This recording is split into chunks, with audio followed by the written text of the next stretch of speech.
Pyre is a neat-looking game with a simple premise and good execution. It's essentially what happens when you take a fantasy-filled realm with grim properties and decide that all adversarial events are settled through a religious ritual of extreme dodgeball. It was developed by Supergiant, who created Narrator Game and Narrator Game 2. Riding off their indie fame, they created The Characters Actually Talk in this one.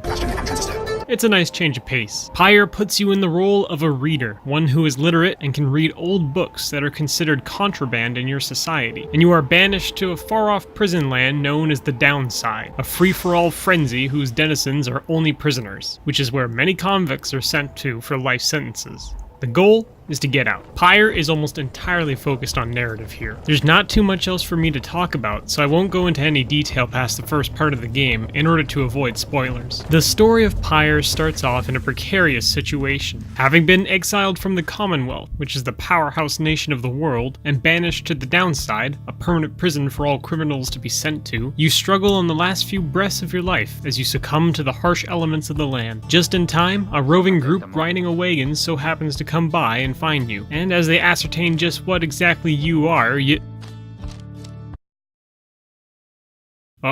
they bring you back to health and start a dialogue with you. They introduce themselves. You've got Pretty Boy, Butch Dyke, and the Furry. The player, regarded as the reader, is able to read literary components deemed as unlawful by the Commonwealth. But it is exactly for this reason the group that has found you now wishes for your assistance in extracting information out of a certain tome in their possession. You agree to help, and after gazing at the words, you collapse and are transported to a new scene where your group now bands together on top of book landscape, and a mysterious voice reaches to you. The voice explains what it is you've just done and what events will now unfold. What arrives is a tutorial explaining the basics of the game. The action part of Pyre is a mashup of dodgeball and bombing run from the old Unreal Tournament games. Teams of 3 face off in an arena, where the goal is to deliver an orb to the opponent's side. You're taught how to accomplish this, with the different abilities at your team's disposal. Movement, supplemented by dashing and jumping, your aura, which acts as weapons to eliminate opponents, and a few other key factors. You take control of your team and their moves in a real-time environment. The main focus is grabbing the orb, which is placed in the middle of the map, and to bring it to your opponent's pyre. Delivering it causes its health to go down, and when it reaches 0, they lose the battle. Complications arise in the fact that you can only control one of your members at a time. This requires you to form different strategies and positioning of your team in order to circumvent the opponents and win each round.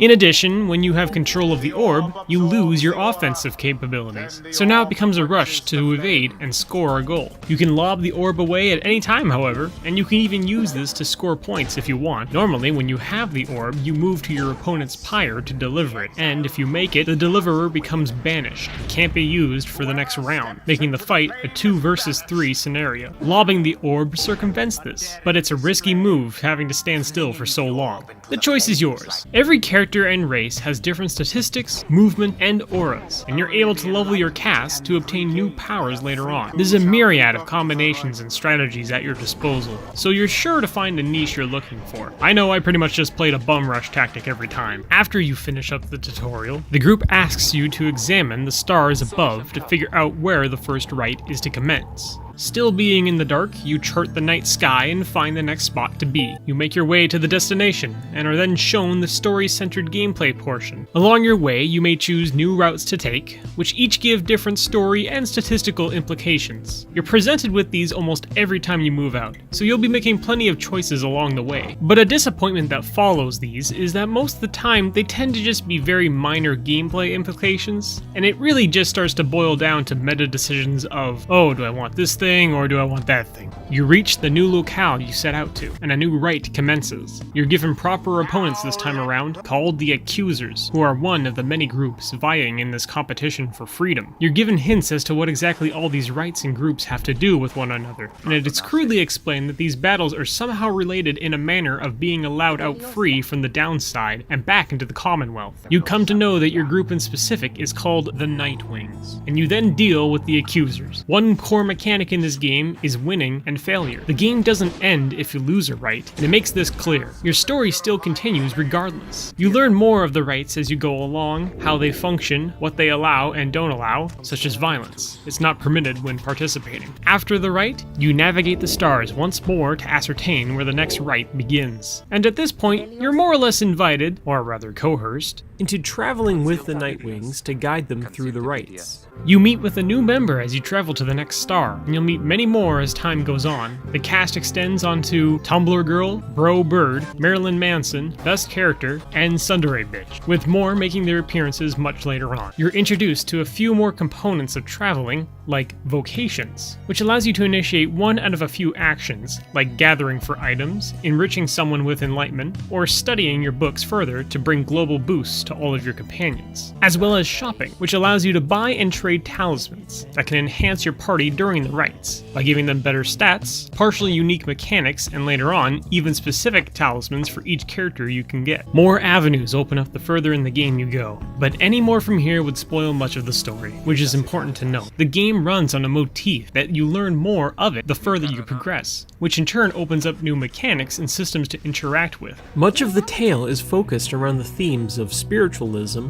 self-realization, and dabbling upon metaphors. And this becomes evident not only in the plain story sense, but in the game's systems as well. The experience points you receive is enlightenment, which correlates to understanding oneself and the rituals you invoke, as well as the world around you. Literacy itself is literally English, and that's what enables you to understand the voice's words in the first place. The auras of everyone is a metaphysical embodiment of their crimes and wrongdoing, and much of the story revolves around having people come to terms with who they are and what their goals can be. While I would say the first major part of the game is probably one of the more impactful moments, later on some of it dries out as bigger and more meaningful choices present themselves. The limitations of the story's structure and composition suffers, sadly, as game designers can only account for so much and have to deal with the presentation because of that.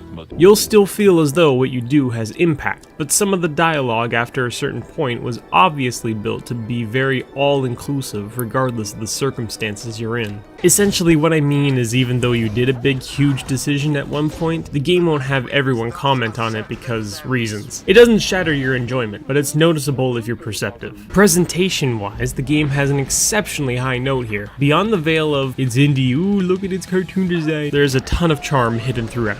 And the inspirations that present themselves are actually pretty insane. I was making remarks all the way through, relating all of its style to things like the setting, which reminds me of Defender's Quest, the conversational pieces being highlighted, like Tyranny, the characters themselves and the environment around, along with the accompanying music gives me an odd vibe, almost like Paper Mario. It really is like a story about coming to life, as new regions literally pop out at you and recede back into a book-like fashion when you leave them. The effects of the world all cycling back into itself looks seamless and never-ending. Even the damn title screen's fire itself is noteworthy. I can hardly tell if it's a recycled animation or not. It's that vivid and chaotic. The soundtrack is an absolute marvel. Not in its instrument selection or how it's played, but in its construction. It is absurd how well done the layering and activation of the music plays into the game. Almost absolutely every scene has the music gain or lose layers, roughly changing to fit situations. All of the groups have their own styles and tracks accordingly. The momentum during rites change depending on what's happening. It easily goes down in my book as one of the best examples of how well a soundtrack can be composed and used in games. It isn't just fixed loops on repeat for battles or traveling. It mixes within itself in a glamorous style that never gets old. The second you hear a particular track kick in, you instantly know who's at the core of a conversation because of it and where it's leading up to. When you reach important areas and the mood has to change, it does so with grace and recognizability, and that takes a lot of work to pull off. Though, the vocal songs... The moon began to cry, the valley ran with sorrow. I personally felt we could do without. I'm not one who usually cares much about the aesthetics and appearance of a game. I'm much more about functionality over pleasure, but Pyre has such a hugely inviting atmosphere to it that I never want to look away from it. Not even my lazy eye wants to take its attention away. If you're not even interested in this game for its gameplay, you can at very least take away from all of its enamored passion and add it to your experience. The music alone tallies up over a gigabyte of data. I don't know that many soundtracks to go that far with its detail. That's a lot of layers. It's hard for me to review all of this without just ruining the punchline. I tend not to want to make someone take a risky dive into a game they're not aware about. Reviewing things like this, it's a challenge to explain so much, while at the same time giving away so little. There's a reason I don't review narrative-focused games. It'd ruin half the fun. But Pyre has a lot of flair to it, and I was actually really surprised by that. I wasn't a fan of Supergiant's earlier works, but damn did this one hit it for me. I'm not sure if it's going to stand on the shelf next to the other games I review, but this is one I can wholesomely recommend to just about anyone, honestly. The price tag seems fine to my eyes, as there is replayability, and even just a single playthrough should let you absorb quite a bit out of it. Flames may die out, but with this game, your Pyre will last just a little longer.